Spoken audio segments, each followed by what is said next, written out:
Pour changer les phares, vous devez dévisser les deux vis sur le côté, qui sont de chaque côté d'ailleurs. Et ensuite vous retournez les phares comme ça, il y aura des caoutchoucs à enlever. Et ensuite vous décrochez le phare qui sera coincé sous les deux petites broches. Le phare il ressemble à ça. Vous lisez ce qui est écrit dessus. Moi c'est une ampoule H3, donc ensuite vous commandez l'équivalent en LED. Vous faites aussi gaffe parce qu'il y a des petites ampoules sous les phares qui sont pour l'éclairage permanent, elles sont tout le temps allumées. Et ça c'est un autre type d'ampoule. Pour moi ces petites ampoules c'est des 5W5 et l'équivalent en LED ça ressemble à ça. C'est vendu par paquet de 10. Et pour les H3 équivalents électriques ça ressemble plus à ça. Si on ouvre le paquet, on a un mode d'emploi peu utile, la notice machin. On voit que sont fournis des gants en laine. Ces gants en laine vont vous servir pour retirer les anciens phares, parce qu'il ne faut pas les toucher avec les doigts, sinon vous risquez de faire péter le verre, parce que le sel des mains attaque la matière.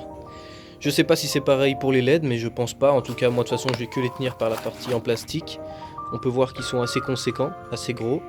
Il y a une plus grosse partie derrière parce qu'en fait vu que ça chauffe, on a un ventilateur intégré et un radiateur électrique qui vont refroidir le phare. Et il y en a bien sûr deux. J'ai ici mon bloc phare auquel j'ai enlevé toutes les ampoules.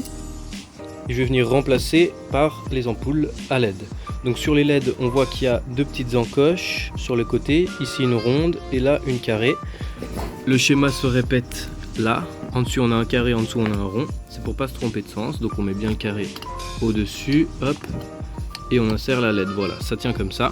Puis après on vient recouvrir avec les petites tiges métalliques qu'on va venir crocher dans les crochets ici. La première est fixée. On peut voir que ça prend un peu plus de place à l'arrière, mais c'est pas très dérangeant.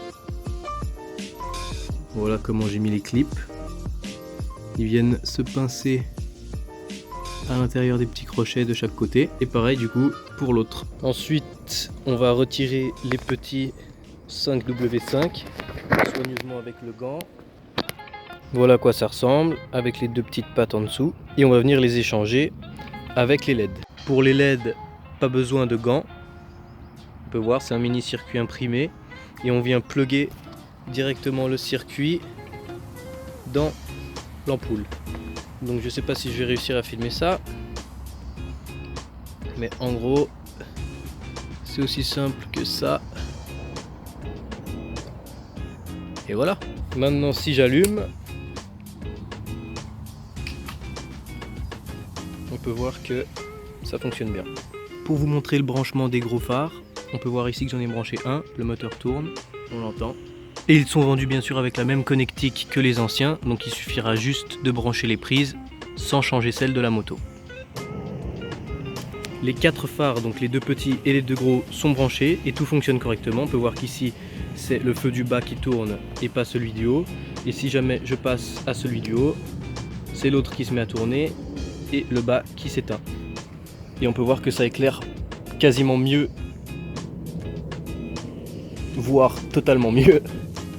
Et pour finir, chose très importante, si jamais vous aviez un cache qui allait par-dessus vos anciens phares avec le filament, ne les remettez pas, parce que sinon vous allez empêcher le ventilateur de refroidir le phare. Ça c'est des phares qui sont faits pour aller sous l'eau carrément, donc vous êtes tranquille niveau pluie, donc ne remettez pas de cache.